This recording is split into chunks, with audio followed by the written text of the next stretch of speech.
The moment Sandra stepped down from the rusty NYSC bus, the dusty red soil of Kampala village clung to her white sneakers. The sun burned fiercely and the dry harmattan wind blew her long braids back. As she adjusted her cap, she felt the weight of 100 eyes on her. The village kids giggled, whispering among themselves, while the local women selling roasted corn and groundnut stared in admiration. But it was the male corpers members, her fellow corpers, who reacted the most. Their jaws dropped, eyes widened, and some even forgot to breathe. Sandra was used to attention. She had always been the type to turn heads, but this was different. It wasn't just admiration, it was desire, hunger, and something else she couldn't quite place. Omo, see as she fine, a copper named Chidi muttered, nudging his friends. Na me go collect her number first. Kunle, another copper declared, adjusting his belt like a soldier preparing for war. Sandra, pretending not to notice, dragging her heavy suitcase across the rough ground and approached the camp coordinator. Good afternoon, sir. I'm Sandra Eze, reporting for duty. The old man barely looked up from his register, but the young male coppers behind him did. They scrambled to carry her bag, offering introduction, flashing their best smiles. Leave am, I go help her, one of them shouted. Na me first see am, another argued. Sandra sighed. It was going to be a long service year. The first few weeks in Kampala village passed in a blur of drills, community work, and endless male attention. Wherever Sandra went, she was surrounded by admirers. In the Corpers Lodge, boys fought for the privilege of fetching water for her from the borehole. At the local markets, they bought her fruits, and at the village square, they offered her the best seat during events. The village chief's son, Idris, a tall, dark-skinned man with a quiet confidence, was among those watching from the shadows, unlike the others. He did not chase after her like a lost puppy. Instead, he observed, he listened, and he waited.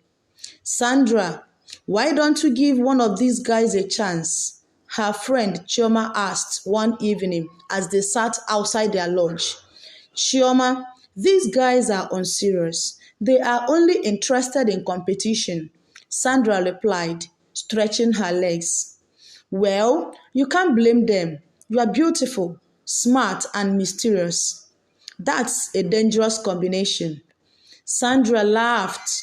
She wasn't mysterious. She was just careful. One evening, as Sandra returned from the school where she taught English, she found the lodge in chaos. Kunle and Chidi were arguing, their voice loud and aggressive. You think say I no see you dey follow Sandra up and down? Kunle backed, his fist clenched. So, she be your property? Chidi shot back. If una no stop this nonsense, I go report una to the coordinator, another copper warned. Sandra shook her head. She had no interest in any of them, yet they were ready to fight over her. That night, she laid awake, staring at the ceiling. Something felt off. It wasn't just the coppers fighting over her. There was something darker lurking in the village, something that made her uneasy. The next day, while walking back from the school, Sandra noticed she was being followed. She quickened her pace, but the footsteps behind her matched her speed. Just as she was about to run, a firm voice called out, "Wait!" She turned sharply and saw Idris standing in the shadow of a mango tree. "You should be careful," he said, his deep voice sending a shiver down her spine. "Why?" she asked. "There are things in this village that you don't understand. Not all your admirers have good intentions." Sandra frowned. What do you mean? Idris glanced around before leaning in. The village chief has been watching you. He wants you for his son. Sandra scoffed. I'm not interested. That's the problem. When the chief wants something, he takes it by force. A chill ran down Sandra's spine.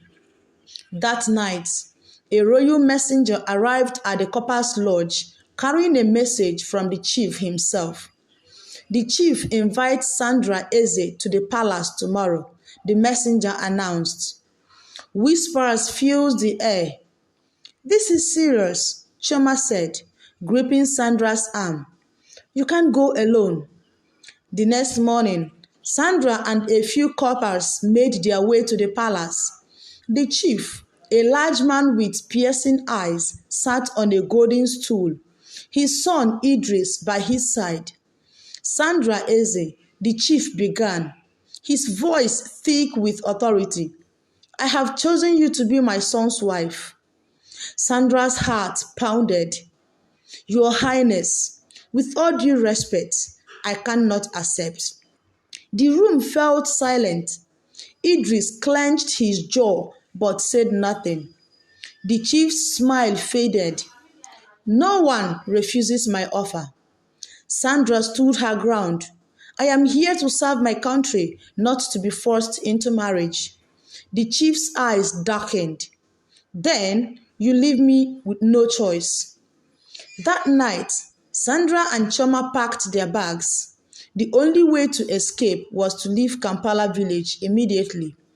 But as they stepped out of their lodge, they saw shadows moving in the darkness.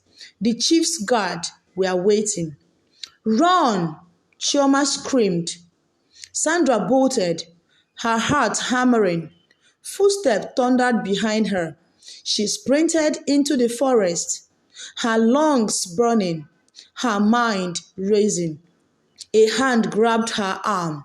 She screamed, struggling until she realized it was Idris. Come with me, he whispered. Why are you helping me? She panted. Because I don't want to be part of my father's evil plans, he said. Sandra hesitated but nodded. Together, they ran into the night, leaving behind the village, the coppers, and the madness that had consumed them all. After a few hours of running, Idris led Sandra to a nearby town where she found refuge with a kind family. The next morning, she contacted the NYSC officials, reporting everything that had happened. By evening, a team arrived and an investigation into the chief's activities began. Idris, now a traitor to his father, decided to live with Sandra. What will you do now? She asked him as they boarded a bus. Start over. Maybe in a place where power doesn't control everything. Sandra smiled for the first time. In weeks, she felt free. As the bus drove away, she realized something. The male copper had wanted her. The chief had wanted her. But in the end, she had chosen herself.